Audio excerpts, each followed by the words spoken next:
Atenção, freguesia! É o carro do pesadelo que está passando na sua rua. Mais um episódio ao vivo do A Hora dos Saldanhas. Hoje é dia 9 de setembro e o tema vai ser mais um 11 de setembro na história. Então vamos entrar com a vinheta aqui. Não se atreva. 50º dia. Não sei. Porto Alegre. Nós chegamos na hora de esculhambar já. Bate-papo, a gente fala sobre assuntos variados e tudo mais toda semana. Sem compromisso nenhum com a verdade, mas sem fake news. Então é isso, pessoal. Eu me chamo André Saldanha e junto aqui comigo nós temos o nosso co-host de sempre, colega Ivo. Boa tarde, colega Ivo. Boa tarde, André. E também hoje temos a presença especial dele aqui, que ele já é um grande participante aqui, sempre colaborando com a gente. Inclusive o tema de hoje é de autoria dele, hein? Eu vou entregar a condução do programa para ele hoje. Vitinho, boa tarde, Vitinho. Boa tarde, André, boa tarde, Ivo. Prazer mais uma vez estar com vocês aqui. Só quero esclarecer que a autoria do golpe no Chile não é minha, mas a autoria do tema, sim. A autoria não é tua. Então, colega Ivo, hoje tu que é o professor de história, 11 de setembro na história, sobre o que a gente vai falar? Se alguém ainda não pegou. Nos últimos 22 anos, se a gente falar em 11 de setembro, todo mundo vai associar imediatamente a queda das Torres Gêmeas em Nova York, né? Quando o Império norte-americano é surpreendido com um ataque em seu território, coisa só vista antes da Primeira Guerra Mundial, lá no Havaí, né? Só vista. O Canadá tocou fogo na Casa Branca uma vez. Bom, aí... Mas não é esse, porque esse já tem um episódio sobre o 11 de setembro. Não é esse 11 de setembro. Vai ficar aqui, então...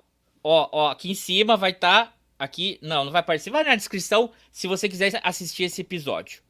Isso. Qual o 11 de setembro? Outro 11 de setembro. Já que nós estamos em plenas comemorações lameadas, molhadas e embarradas da Semana Farroupilha, poderia ser o 11 de setembro de 1836, a proclamação da República Piratini, ou República Rio-Grandense, na Guerra dos Farrapos. Mas o pessoal vai ficar comemorando um mês aí esta derrota nesta guerra, então vamos passar. O 11 de setembro... E acho que já tem também alguns episódios que a gente falou sobre ele. Também. Vai aparecer na descrição. Então nós vamos falar de um 11 de setembro aqui, que talvez a gente não tenha se debruçado ou só comentado em alguma coisa de relance, e justamente nesse ano está completando 50 anos do golpe militar no Chile, que derrubou o presidente democraticamente eleito, o Salvador Allende, e instalou uma ditadura terrível no Chile, naquele país da América Latina. E por isso hoje nós convidamos aqui para falar um especialista no assunto, um cara que visitou em loco os lugares onde tem acontecimentos marcantes, fotografou, porque é um exímio fotógrafo, né? O nosso amigo Vitor Ghiorzi, e aí ele vai falar para nós sobre este outro 11 de setembro, que às vezes as pessoas acabam não falando, e como eu disse, nos últimos 22 anos, quando se diz 11 de setembro, só pensa-se nas Torres Gêmeas, né? Mas vamos falar do Chile hoje. Vai lá, Vitinho. Isso aí, bora aí. A gente vai falar sobre essa data redonda, né? 11 de setembro de 1973. Vitinho, tu quer começar falando ou quer quebrar o gelo mostrando algumas fotos? Porque o Vitinho trouxe várias fotos aí pra gente. Eu só quero fazer um asterisco aí, que isso que o Ivo falou do dia 11 de setembro de 2001, né, o atentado às Torres Gêmeas, é muito citado como o maior ato terrorista da história. E eu acho que é uma injustiça com os Estados Unidos isso, porque eles são, indiscutivelmente, eles têm esse título de maior atentado terrorista da história, porque se a gente entender como a ONU entende o terrorismo como ataque a não combatentes, as bombas de Hiroshima e Nagasaki colocam os Estados Unidos como o hors concours, líder incontestável dos maiores atentados terroristas da história, né? Acho uma injustiça com os Estados Unidos, que esse título eles têm, né? Não é a Al-Qaeda que tem esse título, por mais lamentável que seja a morte de 2 ou 3 mil pessoas lá nas Torres Gêmeas, certo? Mas nós estamos aqui para falar do 11 de setembro de 1973, que marcou tragicamente o fim da chamada via chilena para o socialismo, né? Que foi o governo do Salvador Allende, eleito em 1970 por uma coalizão de partidos chamada Unidade Popular, que juntava o PC chileno, o PS chileno, do qual o Allende era o principal dirigente, fundador na década de 30, e acabaram por se eleger. O Allende foi a terceira tentativa dele de se eleger presidente, ele tinha uma longa carreira política, tinha sido secretário de Estado, tinha sido uma série de coisas, e na terceira tentativa foi eleito em 1970, né? E a via chilena para o socialismo, como ficou conhecido, né, era a ideia que o PS e o PC chileno tinham de conquistar a hegemonia social pelas vias institucionais e eleitorais e progressivamente ir ganhando, digamos, o controle da sociedade e o apoio da sociedade e, por sucessivas reformas, chegar ao socialismo que eles desejavam, né?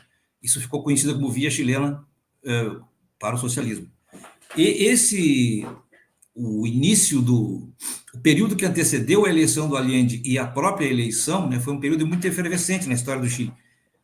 Tinha um movimento popular, sindical, muito organizado, os indígenas, né, os mapuches especialmente, mas não só eles, muito organizados, e uma crise econômica violentíssima, né, no Chile. Então, gerou muitas esperanças pré-eleição do Allende e depois da eleição do Allende, que se teria um novo tipo de política mais voltada para a população, para acabar com as desigualdades. O Chile é um país repleto, e é um país com muita desigualdade, né?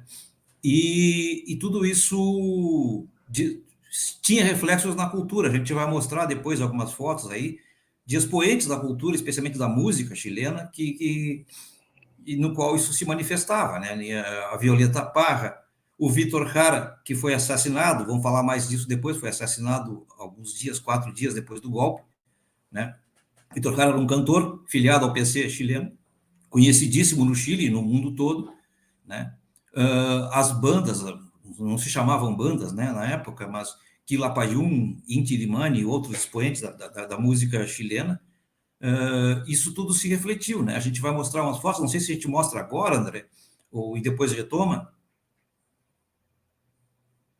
Vamos mostrar agora, já para ir contextualizando aqui. Uhum. Vamos adicionar aí e tu vai mandando ver. Tá. Só uma correção, me corrija se eu estou errado. Esse último cantor aí que tu comentou, como é que é o nome dele? O Vítor Jara? É esse que o estádio agora se chama... Mas não é.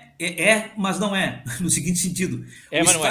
O estádio que se chama Vítor Jara, que é o estádio que tinha outro nome, era Estádio Chile, e dentro dele ele foi assassinado, não é o Estádio Nacional do Chile, cujas fotos nós vamos ver. Esse estádio, primeiro, foi usado como depósito de presos políticos, mas logo depois, que foi um infindável número de presos, não cabia. Então, eles trocaram para o estádio principal, que hoje não se chama Vítor Jara. O Vítor Jara não morreu no estádio principal, usado como centro de tortura. O Estádio Nacional. Para quem não conhece a história do golpe, mas basicamente, nesse dia, o presidente, como o Vitor estava explicando, eleito, né, e tudo mais, não era um ditador, não tinha sido um golpe do golpe. Ele era eleito democraticamente, não é? E ele fica dentro do palácio, e o palácio é atacado pelo exército, pelos golpistas, né? É bombardeado, e ele lá dentro ele morre. Dizem que ele se suicidou, outros dizem que ele foi morto. Morreu lá dentro, né? Sua vida termina, ele não sai vivo do palácio. E naquele mesmo dia começa um sistema extremamente repressivo, ao ponto de usarem estádios, 2 estádios de futebol, como centro de detenção de tanta gente que eles prenderam para serem investigadas, né? Aí vocês entendem como tortura, violações dos direitos humanos das pessoas, né? E muitas pessoas também foram ali dentro assassinadas, dentro desses estádios. Então por isso que eu perguntava, e isso aí o Vitinho vai mostrar pra gente aí algumas fotos também. Vai lá, Pois é, Vitinho. a Comissão Chilena de Direitos Humanos mapeou mais de 1.000 lugares usados para tortura e para desaparecimento e para interrogatório, com tudo que tem direito, um interrogatório numa ditadura. Mais de 1.000 lugares, mas são pequenos lugares. O que ficou mais famoso, tristemente famoso, a gente vai falar mais dele, é o Estádio Nacional do Chile, que não é o estádio que hoje se chama Vítor Jara. Eles ficam a 7 quilômetros e pouco. Esse estádio Vítor Jara fica mais para a região central de Santiago. É um estádio pequeno. Esse outro já teve até disputa de Copa do Mundo nele, né? E outro, é um estádio muito antigo, de 1930 e poucos. Bom, já que está no ponto essa imagem, eu acho importante frisar o seguinte: a gente vai voltar e vai indo e voltando no tema, mas essa imagem é de uma época de resistência à ditadura. O povo chileno não sofreu calado a ditadura militar, né? Assim como no Brasil, assim como na Argentina, assim como nas ditaduras todas aqui na América Latina, houve resistência da medida do possível, né? Muita gente caiu nesse período, né? E isso aí é que se chamaria hoje de um esculacho. Eles se reuniam na frente de um lugar onde tinha tortura e faziam esse tipo de denúncia. Estão todos apontando para o prédio, uma faixa, aqui se tortura. Eu imagino a coragem que teve ter para fazer esse tipo de manifestação.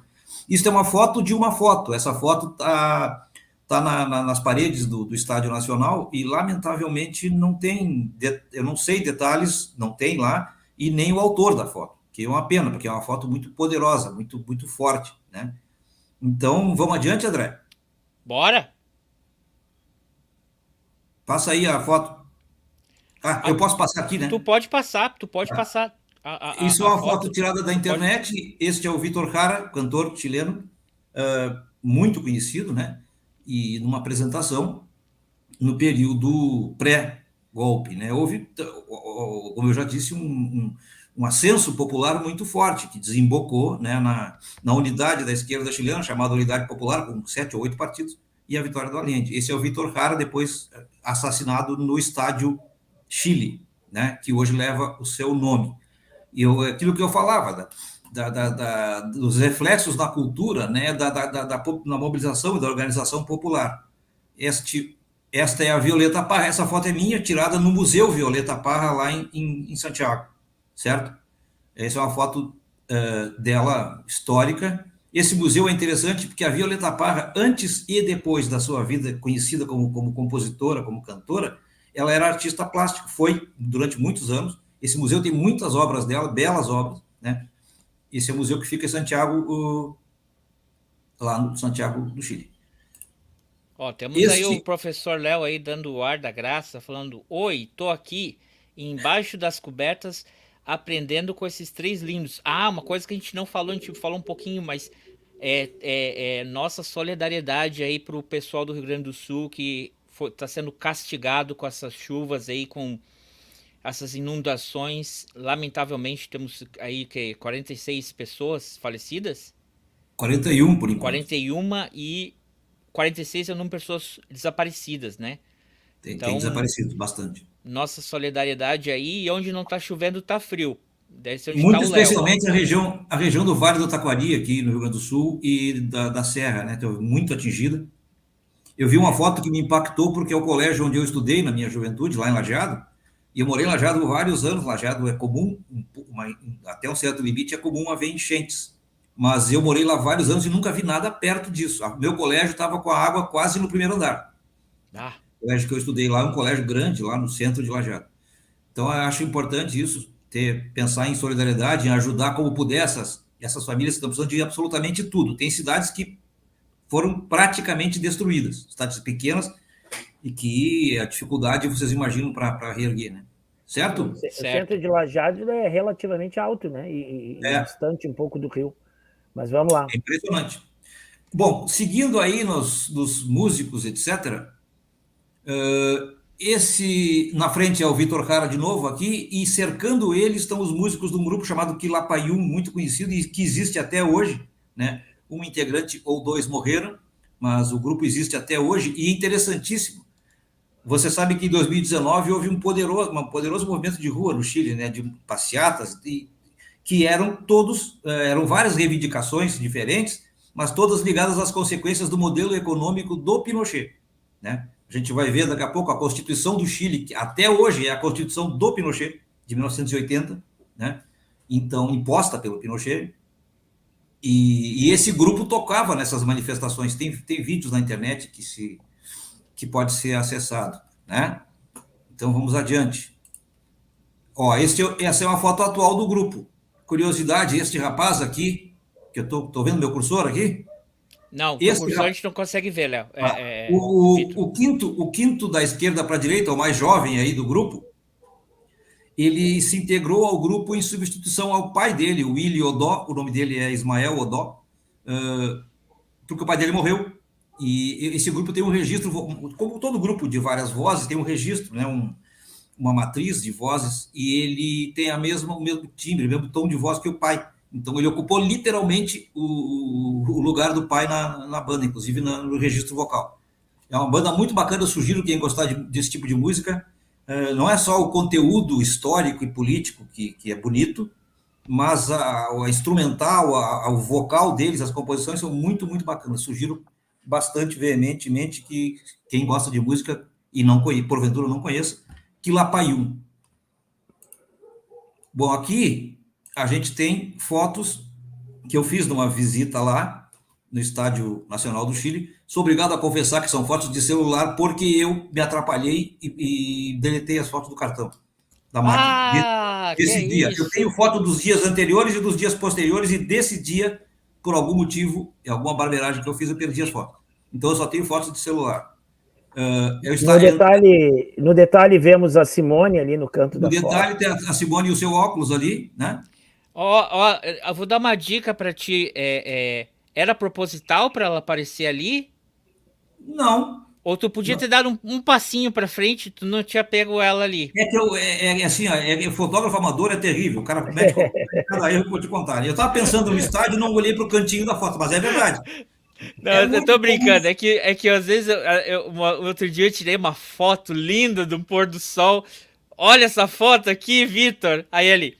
Ah, mas aquela cadeira ali no canto era de propósito ou tu podia ter dado um passo pra frente? Pá! Estragou minha alegria. Segue lá. Então, gente, esse aí, se eu estiver falando muito, vocês me interrompam à vontade. Não, toca. Esse é o Nacional. Esse é o Estádio Nacional do Chile, tá? Não fui eu que passei, deve ter sido tu aí, André. Sim. Aqui dentro do estádio, ele funciona como estádio normal, tá? Isso aqui são os corredores internos ao estádio. Isso são fotos, como dá para ver, né? Tiradas na época, dias depois já do golpe. Muitas dessas são fotos tiradas clandestinamente, porque naturalmente o exército e a polícia não gostavam muito do pessoal tirar foto ali, né? Então, por isso que tem umas fotos meio esquisitas, meio mal enquadrada, meio cortada. Essa foto fui eu que fiz. No dia que a gente visitou o estádio, tinha uma visita guiada de um grupo de estudantes. Essa moça de azul aqui é uma historiadora que guia o pessoal e vai contando a história do que aconteceu no estádio e como uma ponte para contar a história do Chile, pré e pós golpe do Allende. É muito interessante isso, eu fiquei emocionado quando vi isso, porque eu fiquei imaginando se aqui no país se tivesse essa divulgação do que foi o golpe militar de 64, que sabe-se lá se a juventude de hoje estaria, uma parte dela, apoiando políticas de extrema-direita ou saudosistas do golpe. Ou e tem o pessoal que glamoriza, né? Glamoriza a época da ditadura. Até vem aqui, ó, essa mensagem que o Léo colocou, ó. Nunca esquecer. Sem anistia para golpistas. Em qualquer lugar. Qualquer época. É isso mesmo. Alguém disse que uma ferida para cicatrizar tem que estar aberta, Então é isso, nós precisamos. O Brasil é o pior país nesse terreno dos países que viveram ditaduras, né? E provavelmente é o país onde mais gente tem saudade, ou mais gente prega, ou tem apoio para pregar uma volta ao passado, um golpe não exatamente militar, um golpe mais ou menos, um golpezinho daqui, um golpezinho dali, né? Mas é isso. Mas uma pergunta, Vitor. Eu do Chile, o Santiago só conheço o aeroporto. Essa área do estádio, dá pra ver ali que é uma área... É a área quando você... Porque tu falou que ela ainda funciona como estádio de futebol para jogos, né? Ou não? Ele travou? O Vitor travou. Ele falou, né, que funciona para funciona normal o estádio. Colega aí, confere? Aí eu ia perguntar para ele... Vocês estão me ouvindo? Aí voltou a ouvir. A pergunta para ti, Vitor, essa área aí, que tem toda essa exposição de fotos, é a área que tu entra para assistir um jogo ou é uma área especial como um museu? Não, eles isolaram essa área para servir de museu. Eles reformaram várias vezes o estádio desde lá, né? Mas eles mantiveram nessa área as características originais e fizeram essas exposições. Assim como eles isolaram uma área da arquibancada, que eu vou mostrar daqui a pouco. Ah, então não é assim, quando tu vai assistir um jogo, tu vai ter que passar por lá. É específico? Não. Tá bom. Aqui, ó, isso aqui foi desse mesmo evento ali, né? Tem fotos e a história das pessoas que desapareceram, então de algumas, né? Não de todas. Ó, essa é uma área isolada do estádio. Tá? A frase ali que eu cortei o U antes que o Léo me cornetei, quer dizer, um pueblo sem memória é um pueblo sem futuro. Uma frase bem interessante, né? Isso também, fotos aí, essa não sei o autor, são fotos de fotos isso aí, né? E essa foto é interessante, ela foi tirada e ela foi usada como prova das torturas. Essa foto, você pode ver que ela está com uma qualidade muito ruim, ela foi feita de um prédio longe do estádio, com uma tele, né, uma tele objetiva, e ficou por isso esse granulado. A foto de levando um prisioneiro nu, né, e com a cabeça, com o cabelo quase raspado, como era costume naquela época, né? Então tudo isso está dentro do estádio. E como eu já disse, esse estádio não é o estádio onde o Vítor Jara foi morto. O morto mais famoso, o assassinado mais famoso, foi assassinado num outro estádio, que hoje leva o seu nome, Vítor Jara. Aqui, os banheiros preservados, né, como eram na época, nessa parte do estádio. Aqui outra foto, e essa foto é muito curiosa, porque mostra, tem várias fotos desse tipo, tá? Mostra os soldados guardando o palácio, e é até um paradoxo, é o palácio destruído por eles mesmos, destruído pelo exército e pela marinha chilena, certo?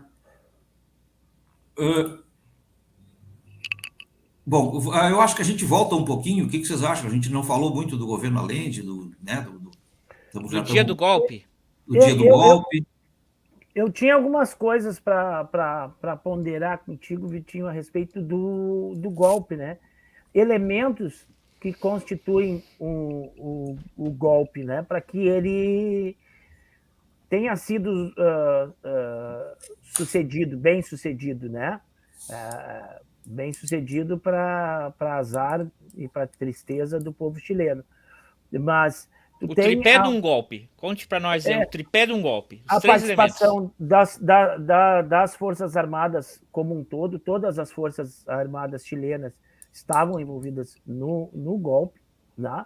Tu vai ter grupos de extrema direita, de orientação neofascista, grupos terroristas e neofascistas junto, apoiando este golpe, né? A democracia cristã, que tinha, num primeiro momento, estava apoiando o governo Allende e vai mudando de lado e passa a apoiar os golpistas, e a intervenção organizada e sistemática e o apoio e a colaboração norte-americana, né? Com a CIA e com os Estados Unidos organizando e orquestrando este golpe, né? Instrumentalizando.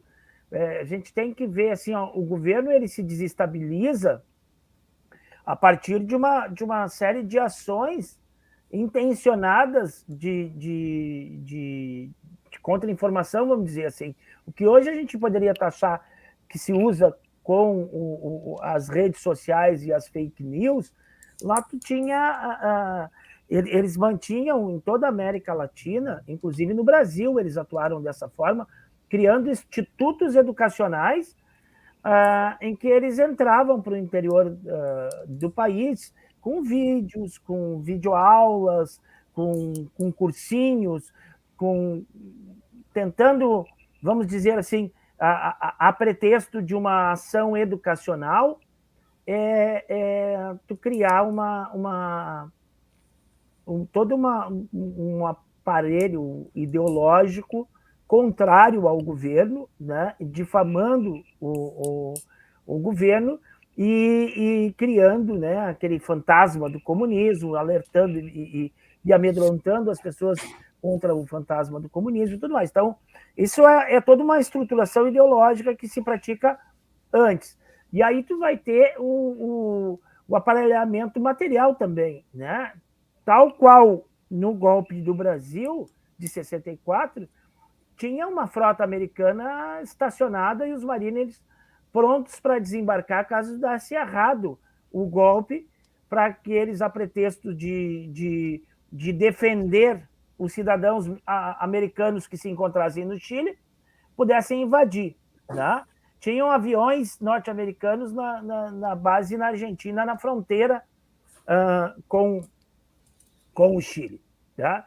Foi organizada Então, se tentou, né, desestabilizar esse governo do ponto de vista econômico, do ponto de vista moral. Claro, tu tem os grupos de extrema esquerda atuando, e aí tu tem os grupos de extrema direita também cometendo atentados terroristas, e aí tu cria um caos, né? Tu cria uma situação de descontrole, né?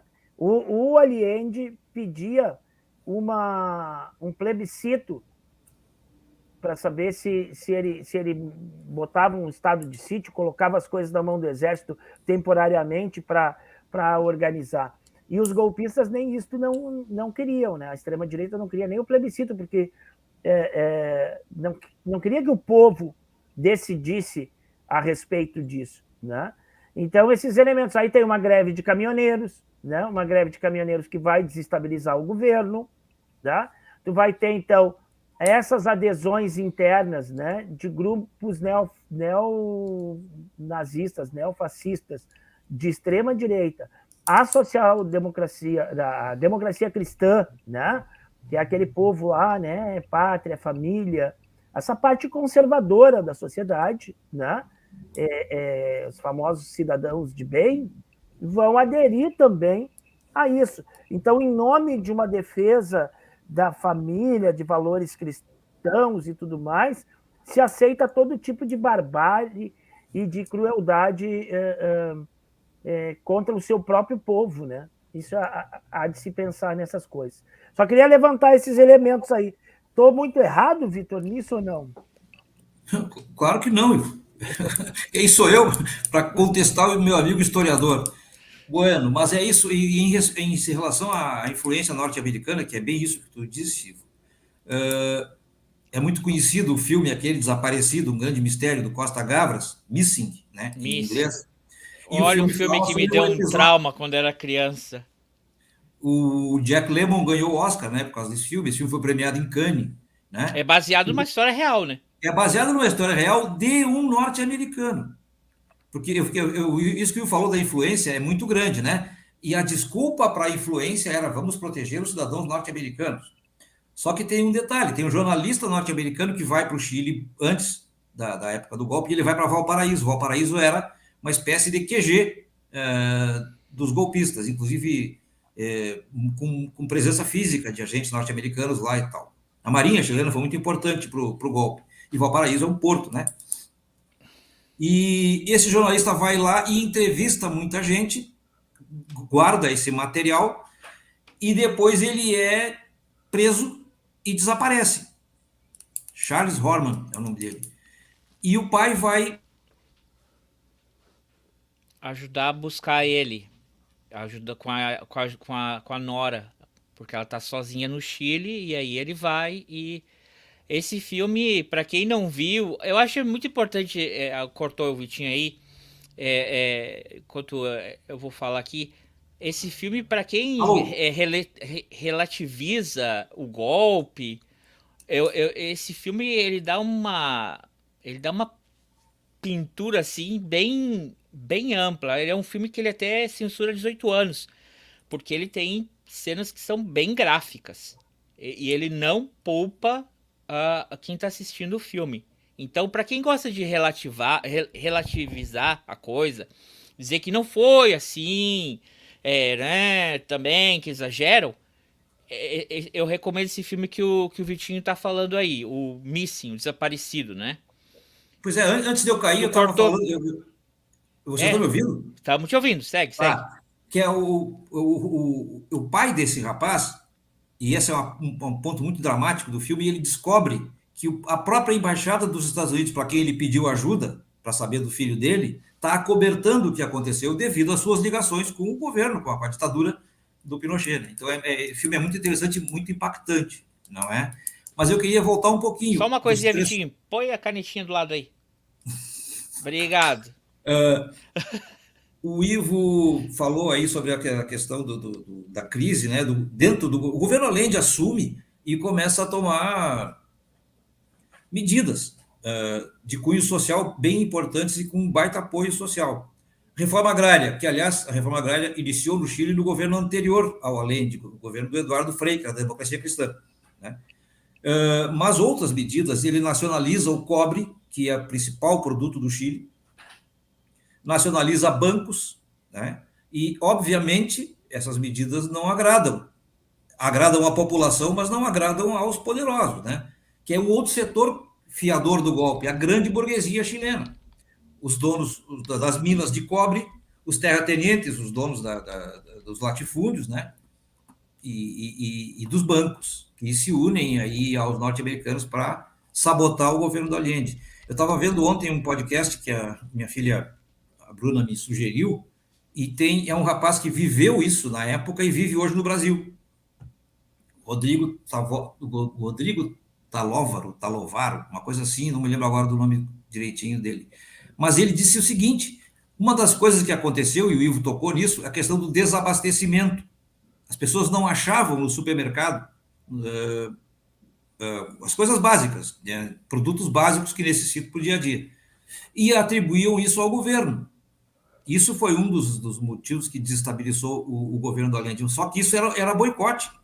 Isso era, por lado, empresas que não forneciam o produto, empresários. Por outro, a burguesia chilena fez um movimento de estocar, de estocar, além dos produtores estocarem, ou dos grandes atacadistas, a população fazia isso. A população quem tinha dinheiro, né? A população de classe média alta e que apoiava a direita lá. E ele conta que no dia seguinte ao golpe, tudo apareceu nos supermercados, se achava tudo, como por encanto, certo? Se fosse algo real, não era num dia que ia se resolver um problema desse tamanho. E ele disse: isso aí ninguém me contou, isso eu vi, eu estava lá. Ele era adolescente naquela época, o pai dele era um militante político da Unidade Popular, né? E é muito interessante isso. E então, voltando, o Allende, o governo Allende começou a tomar medidas desse tipo, que desagradavam, foi sabotado de tudo que era jeito, vivíamos em época de Guerra Fria, como o Ivo já lembrou aqui, né? E tudo isso desemboca, né, no 11 de setembro. O interessante é que foi a terceira tentativa de golpe, né, no Chile. Houve uma primeira tentativa de golpe antes da posse do Allende. Porque o Chile não previa 2 turnos, previa o seguinte: em caso de não haver um candidato com 50% mais um dos votos, que foi o caso, o Allende teve quase 37% dos votos, o segundo colocado, que era da extrema-direita, teve 2 ou 3% a menos. A Constituição do Chile previa, neste caso, o Congresso tem que referendar o nome mais votado.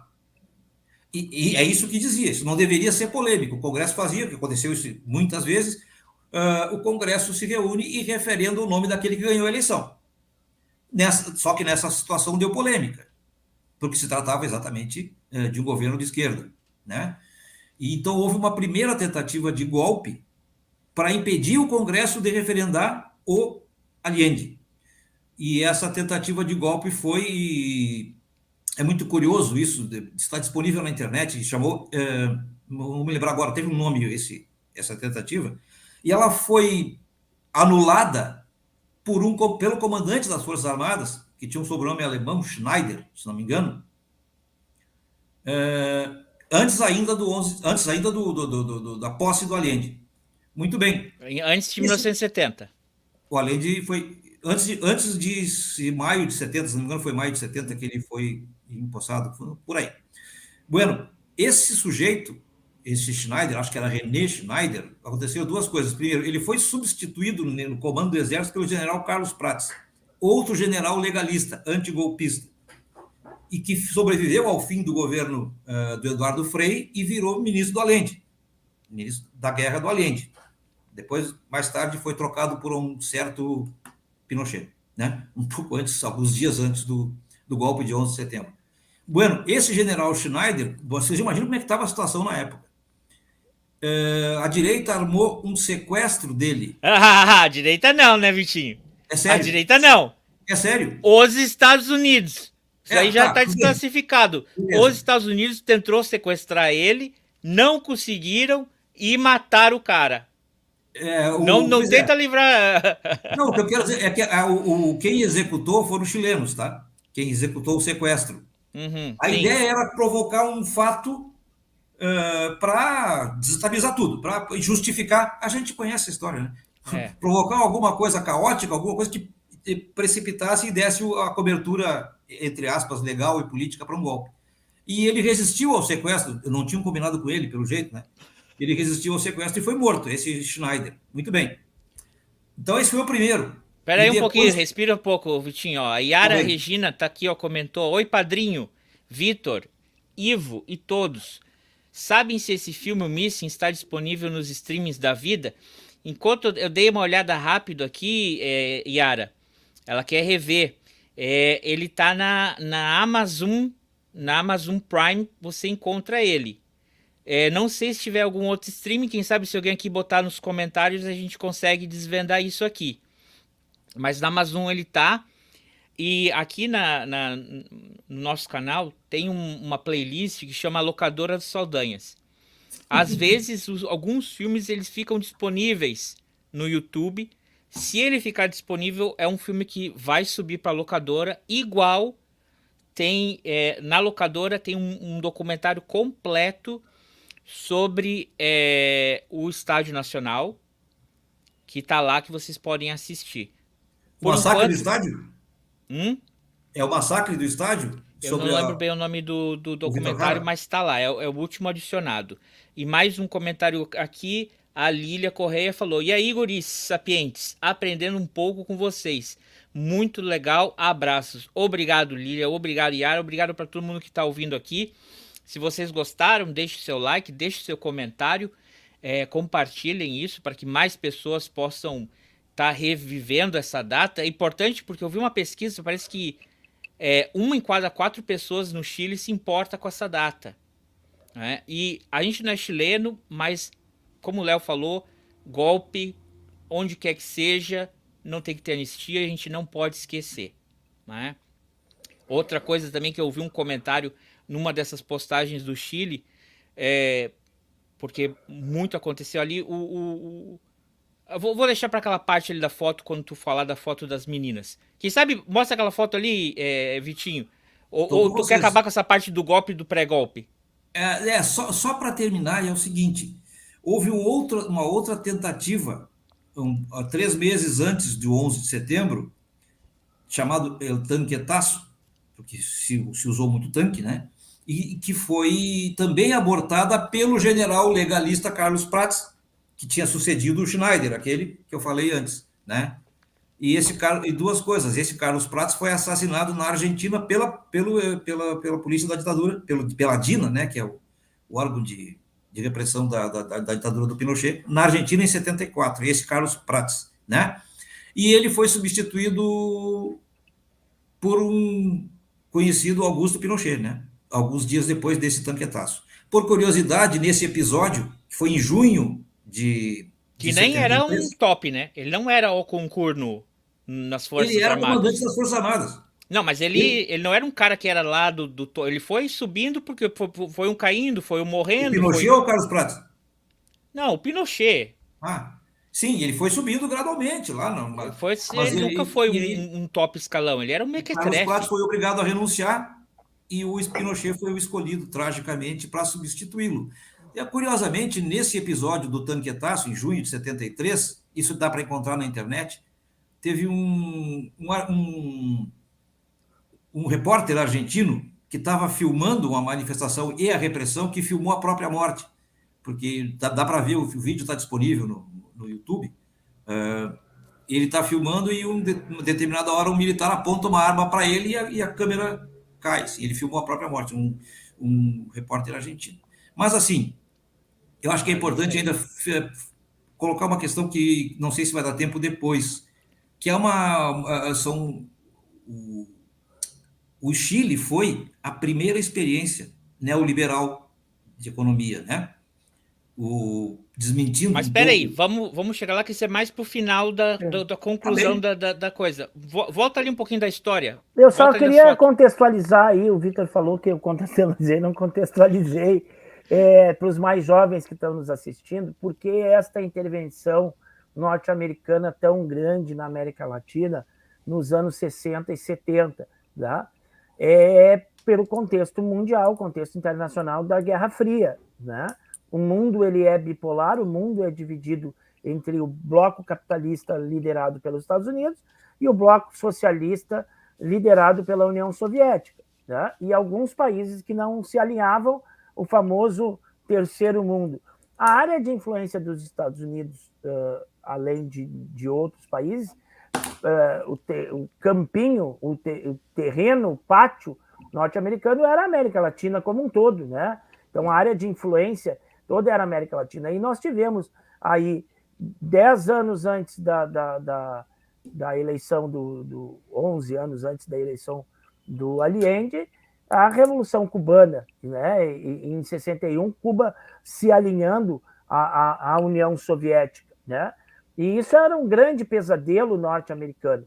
Foi um grande pesadelo. Lembrando que Estados Unidos sempre teve de olho em Cuba desde o século XIX. Os Estados Unidos teve uma guerra com a Espanha e o objetivo dos Estados Unidos era tomar a ilha de Cuba para si. Não chegou a tomar legalmente, oficialmente, mas Ajudou eles a ficarem independentes. Ajudou eles. Ajudaram a liberar o povo cubano dos espanhóis. E ali eles estabeleceram, dominavam os cassinos, dominavam, né? Então eles tinham uma influência tremenda sobre Cuba, e quando vem a Revolução Cubana, e aquilo é uma pedra muito grande no sapato norte-americano, e qualquer país latino-americano que também tivesse um governo mais progressista, por exemplo, era uma ameaça de que eles fossem mudar de lado, né? Então, os Estados Unidos ele vai intervir violentamente, né? Na América Latina, não violentamente no sentido de ocupar, mas por trás da cortina, ele mexer com a política, mexer com a situação, apoiar as ditaduras, né? Orquestrar, instrumentalizar essas ditaduras, né? Então, não que com invasões oficiais, né? Na América do Sul, né? Sim, porque nós Porque temos Honduras, ali Nicarágua, que é o Salvador que o mais. diga. Exato. Mas ele vai, então, orquestrar e vai comandar a política e vai interferir na política. Isso vai acontecer no Brasil, isso vai acontecer em todos os países da América Latina, né? Foi liberado há uns anos atrás, acho que é uma coisa de 5 anos atrás, arquivos, eu não sei porque a pandemia dá um vácuo na gente, mas acho que foi antes da pandemia, os arquivos norte-americanos sobre isso, e aí tem um documentário de quase 2 horas que fala sobre todas essas revelações dos arquivos e da ação norte-americana e como ela se organizava dentro desses países aí. Então, por isso, é esse contexto de Guerra Fria e de Revolução Cubana que vai fazer com que os Estados Unidos estejam por trás de todos os eventos da política latino-americana nesse período aí, nessas décadas aí de 60, 70 e início dos 80. Muito bem. A Aline também está aqui, deu um coraçãozinho, obrigado por estar assistindo a gente. Se vocês não conhecem a gente, se vocês também pode ser que vocês estejam ouvindo pelo podcast, que a gente tem um feed do podcast, ou tem um link para o canal do YouTube, que vocês vão poder ver as fotos que o Vitinho tá mostrando aqui pra gente. Ou se você quiser ouvir depois, reouvir o episódio, também fica no link na descrição para vocês ouvirem no seu agregador de podcast. Mas vamos tocar, mostra mais aí pra gente tuas fotos, Vitinho. Põe aí que eu... Eu tenho que adicionar aqui, peraí. Bora lá. Na verdade, não são... isso aqui são fotos de fotos, né, gente? Essa aí tu...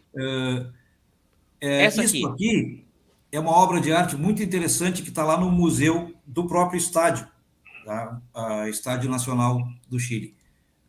Essas mulheres foram pintadas a partir de retratos e são mulheres desaparecidas na ditadura do Pinochet e que estavam grávidas. Esse é o mote e por isso que ele se chama Elas Levavam Vida.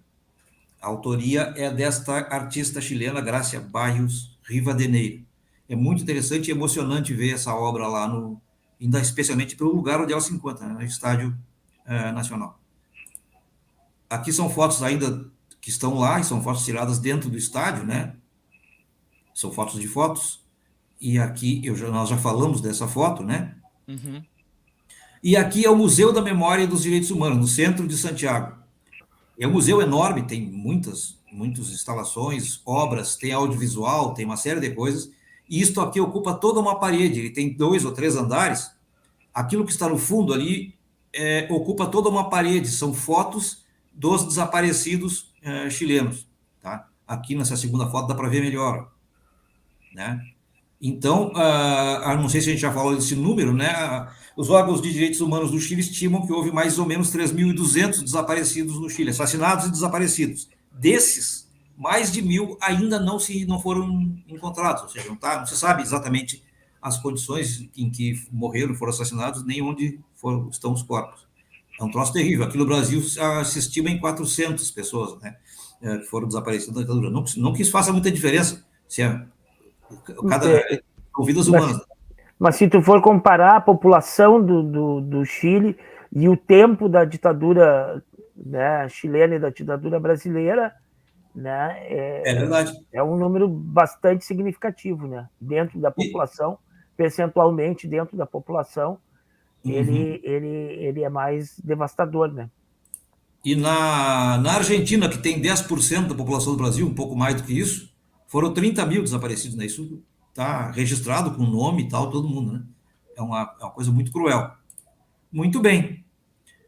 Voltando ao começo um pouco, aqui o Museu Violeta Parra, lá em Santiago também. Isto aqui é o instrumento que ela usava, guitarrão chileno, eles chamam isso, é um violão com 20 cordas, certo? Ela usava este instrumento mesmo, né, entre outros. E aqui, o manuscrito de uma das canções mais conhecidas dela, Gracias a la Vida, com a letra dela, ela escrevendo ali, escreveu aqui essa letra, muito bonita, muito conhecida, gravada por muita gente, entre elas Mercedes Sosa, por exemplo, Elis Regina, né? Bueno. E aqui, gente, essa foto é minha, tá?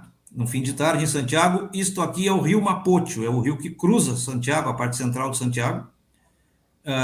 Essa foto é de 2017, 2018, que ele já está mais canalizado, digamos, e com pontes ali, né? Mas nesse rio era tragicamente comum aparecerem cadáveres, aparecer gente morta boiando nesse rio na época do golpe do golpe no Allende, do golpe do Pinochet. Né? É o rio Mapocho. Aqui também o Museu da Memória e Direitos Humanos, também no centro de Santiago, aquele que eu falei antes. Que entrada do museu? É um mapa estilizado da América Latina com fotos e e que ilustram momentos históricos. Aqui é o pátio desse museu. Eu gostei muito disso, da comunicação aqui entre aquela ponte real, aquilo ali, uma escada real de um avião, né, escrita asilo e exílio, e de lambuja apareceu uma pomba aqui no cantinho da foto, que me agradou muito, mas obviamente a pomba foi na sorte, né? Aqui, o prédio em que a gente estava, eu e a Simone, minha esposa, lá em Santiago. Isso aqui é a entrada do prédio, é um mosaico, tem muitos mosaicos naquela região lá, bairro, não me lembro agora, bairro Bela Vista, se não me engano. Então tem aqui a Violeta Parra e aqui o Pablo Neruda, certo? Por falar em Pablo Neruda, e para não me estender muito, tem um grande fotojornalista brasileiro chamado Evandro Teixeira, eu estou com o livro dele aqui, ó, que eu ganhei de presente da Simone, minha esposa, que esteve no Chile e fotografou... Mostra de novo, Vitinho, mostra de novo. Aqui, ó. Tá vendo? Tá centralizado aí. O Evandro Teixeira é uma espécie de papa do fotojornalismo brasileiro, e ele está com uma exposição nesse momento no Instituto Moreira Salles, em São Paulo, com as obras que estão nesse livro, algumas delas, nesse livro tem texto e tem fotos, e com fotos que ele fez lá. Ele esteve lá e ele cobriu, ele foi o único jornalista que fotografou o cadáver do Pablo Neruda, chamado, convidado, convocado para estar lá pela esposa do Pablo Neruda, e registrou o enterro do Pablo Neruda, que foi, segundo ele, uma primeira manifestação já de oposição à ditadura do Pinochet, porque ele foi alguns dias, semanas, 2 semanas, eu acho, depois do golpe, que ele morreu. Na verdade, foi assassinado, segundo a família, por envenenamento. Ele estava com câncer, mas, segundo a família, não foi o câncer que o matou. Ele foi envenenado, provavelmente pela direita chilena. Certo? Certo. Boa noite, Diego. Chegou aí. Só vai chegando. Vamos fazer o seguinte. Tem mais uma foto, Vitinho? Não. Então, vamos fazer assim. Vamos aqui para a gente concluir. Não é? Lá por... Me corrija aí, colega. 1988, fazem um plebiscito para ver como é que eles vão dar solução na coisa. Mas, basicamente, a grosso modo, a ditadura termina em 1990. 90. Não é? O Pinochet consegue um cargo de senador vitalício, né? Para seguir ainda por ali. Mas consequências aí dessa época nefasta do Chile. O Vitinho estava falando que ele foi um embrião do neoliberalismo. Eu só queria, para completar, Claudinho, antes que o Ivo continue. Oi, fale. Tá?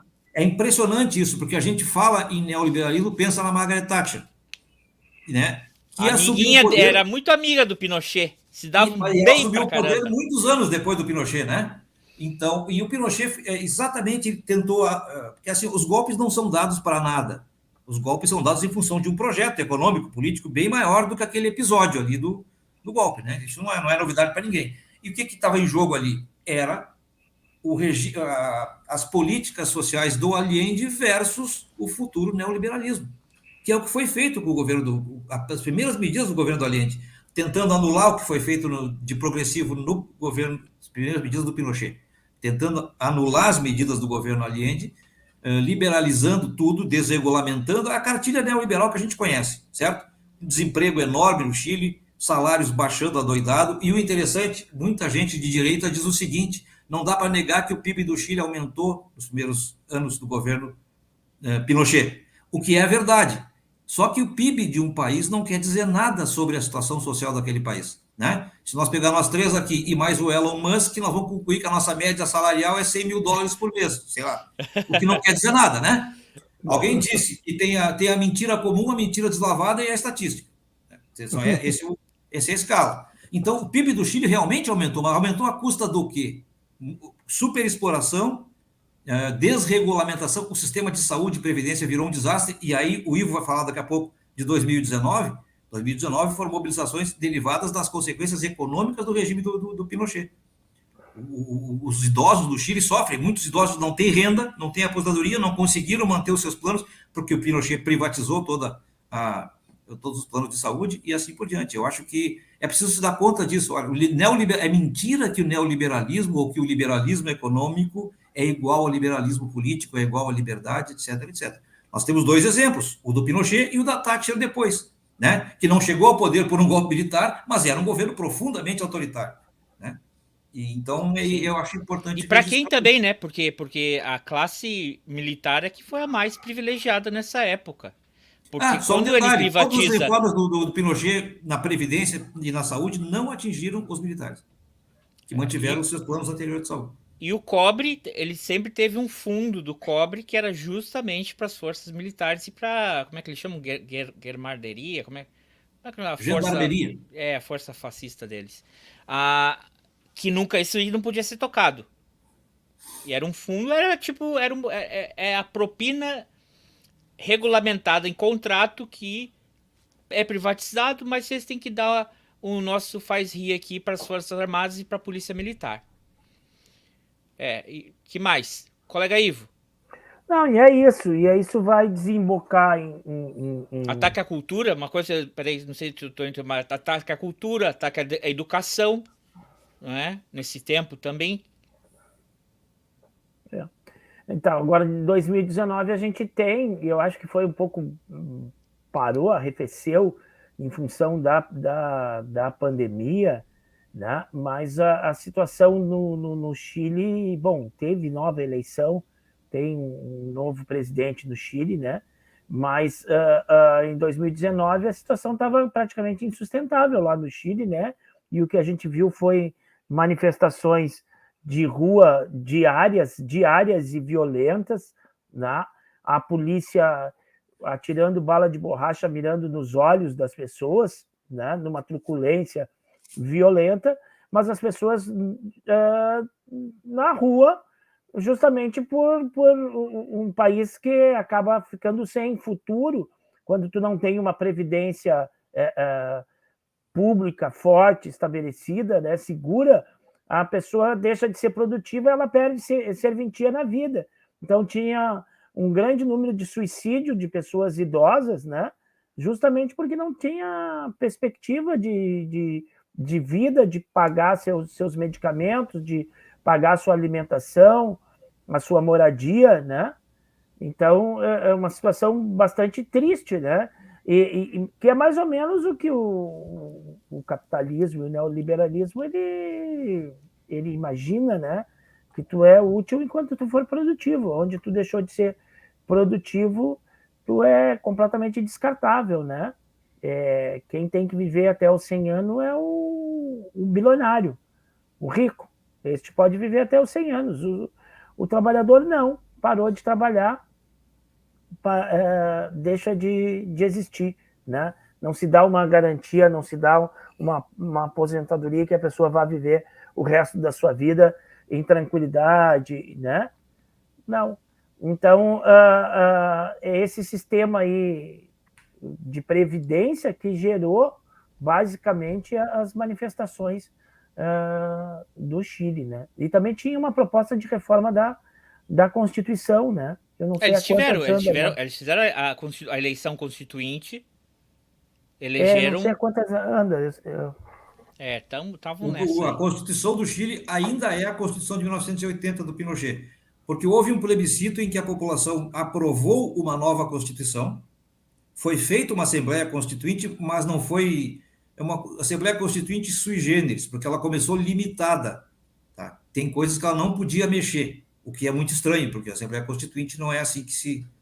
Não faz parte da natureza desse instituto, né? Uhum. Ela foi paritária, ela foi muito progressista na sua composição, tá? Metade homens, metade mulheres. Os povos originários do Chile estavam presentes, são 11 ou 12 povos originários, especialmente os mapuches, estavam presentes nessa Constituição, nessa Assembleia Constituinte, e se acordou que aquilo que não fosse com consenso, ou que não tivesse ampla maioria, ia ser submetido a um plebiscito. Ao final, a própria Constituição nova foi submetida a um plebiscito e perdeu, já refletindo um pouco do desgaste do governo Boric, certo? Uhum.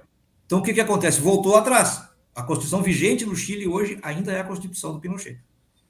É curioso que a população, por ampla maioria, decidiu que precisava de uma nova Constituição e depois rejeitou o conteúdo dessa nova Constituição, né? A política anda para frente e anda para trás de vez em quando, né? É isso aí. Então, pessoal, esse aqui foi um episódio dos 50 anos do infame golpe militar que o Chile passou. Como a gente comentou aí, os reflexos disso a gente vê até hoje. Ele, mais do que o número de pessoas que se perderam aí, eu acho que isso é uma contabilidade que... Não, se aqui foi 30 mil, 300 ali, 3 mil ali, mas a forma como a vida das pessoas foram interrompidas, né? As famílias e tudo mais, sem contar aí das mulheres, né? Que sofreram muita violência contra elas nesse período.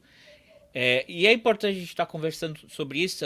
Talvez aqui a gente sempre tenha um tema mais relaxado, a gente sempre brinca com alguma coisa, mas às vezes a gente tem um tema sério porque são coisas que a gente não pode esquecer. Porque eu estava vendo um comentário, alguém colocou na internet, justamente relembrando os 50 anos da violência contra a mulher, das vítimas, que não foram assassinadas, mas carregam o fardo até hoje desse trauma. E um cara colocou assim, mas eu acho que depois de 50 anos não deve ser legal que alguém fique te lembrando todo ano que isso aconteceu. E a minha vontade foi de falar assim, querido, as mulheres, toda vez que elas vêem um policial, um militar, que são paradas, o carro é parado numa blitz, elas têm que passar por esse trauma de novo. Elas não têm o privilégio de lembrar uma vez no ano como tu, se isso te incomoda. Então, são datas tristes, são fatos que a gente tem que relembrar, são feridas, mas a gente tem que lembrar para que elas não se repitam, tá? Que não se repitam. Não pode, não tem golpe, não pode ter anistia para esse tipo de gente. Teve um cara que, com 99 anos, eu compartilhei essa notícia, né? Um militar que eles iam prender ele e ele se suicidou. Porque eles iam prender ele, que seguem tendo... Porque apesar de ter sido feita anistia, crimes contra a humanidade não são anistiados. Foi no mês passado. Foi mês passado. Esse militar foi um dos 8 condenados pelo assassinato, como mandantes e organizadores do assassinato do Vítor Jara. Já houve condenados em 2018 e agora foram mais 8 ou 9 condenados e um deles, quando a polícia foi buscá-lo, ele se suicidou. É isso aí. Então, para a gente não esquecer e não deixar passar. Tem 99, estão vivendo bastante, estão com aposentadoria aí, porque estão essa aposentadoria gordinha do exército, vão vivendo aí para poder agarrar todos. Entrou aqui o Luiz Fernando no final, um abraço a todos, cheguei atrasado, mas chegou em boa hora, assiste depois, recomende para os amigos, para as amigas. É isso aí, pessoal, muito obrigado pela participação de vocês, para quem estava com a gente ao vivo, para quem está assistindo depois, vai deixar seus comentários. E, claro, obrigado o Vitinho por participar, por trazer essas fotos aí, compartilhar com a gente o conhecimento dele aí, essa viagem dele. Vitinho, quer dar um recado final aí pra gente?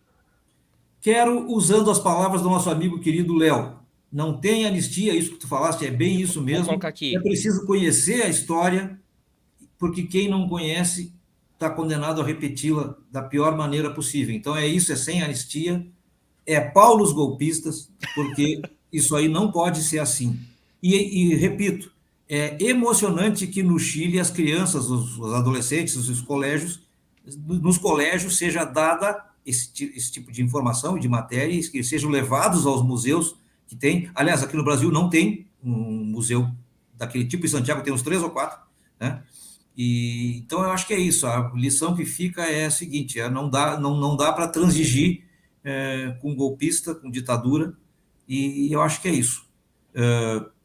Mais uma vez agradeço a participação aí, o convite, e um abraço aí, gurizada. Léo, André, Ivo, todo mundo que está vendo aí, grande abraço.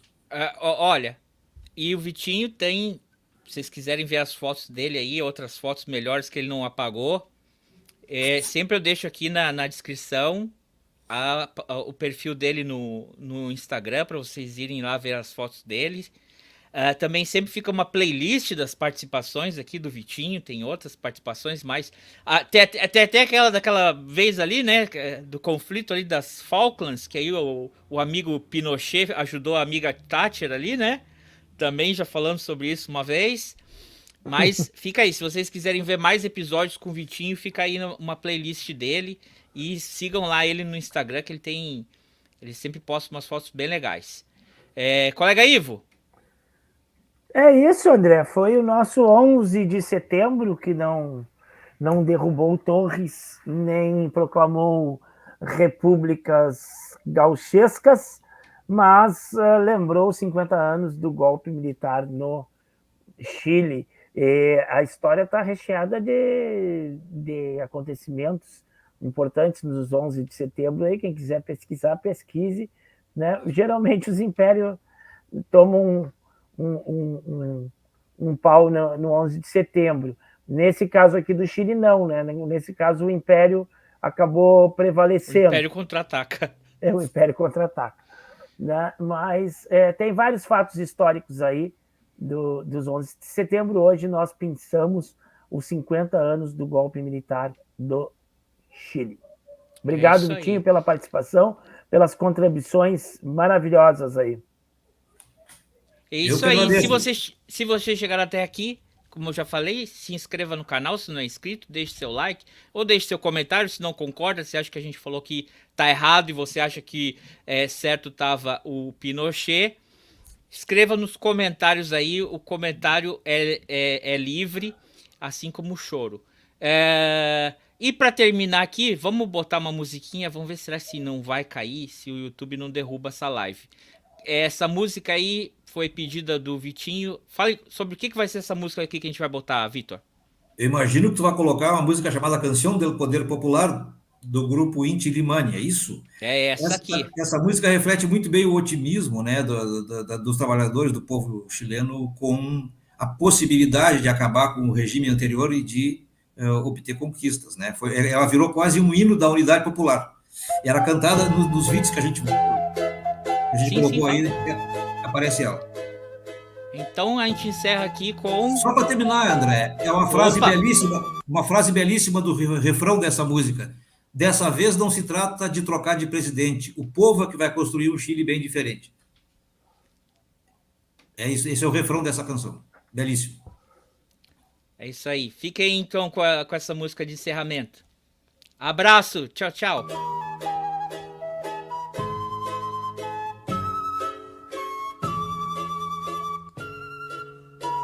Se quiser, deixa baixinho. Quiser fazer mais comentário, pode fazer. Nuestra tierra nos pide, tenemos que ser nosotros los que levantemos Chile. Así es que a poner el hombro vamos a llevar las riendas de todos nuestros asuntos y que de una vez se entiendan hombre y mujer todos juntos, porque esta vez no se trata de cambiar un presidente, será el pueblo quien construya un Chile bien diferente, porque esta vez no se trata de cambiar un presidente, será el pueblo quien construya un Chile bien diferente.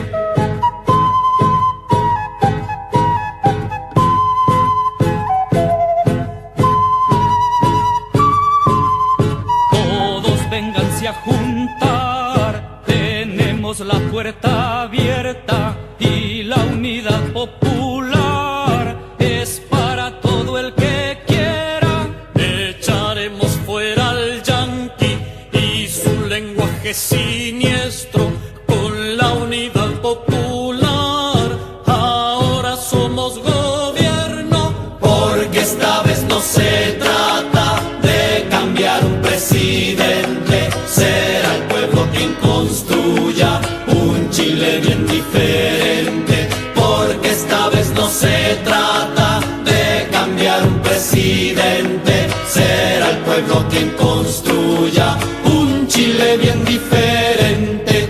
La patria se verá grande con su tierra liberada, porque tenemos la llave.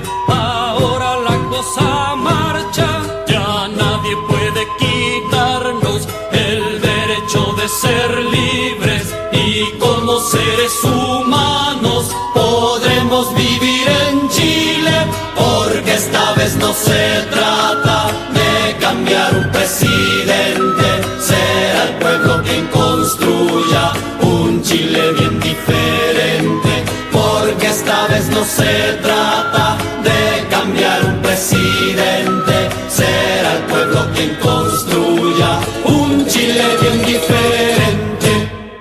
Tchau, pessoal. Tchau.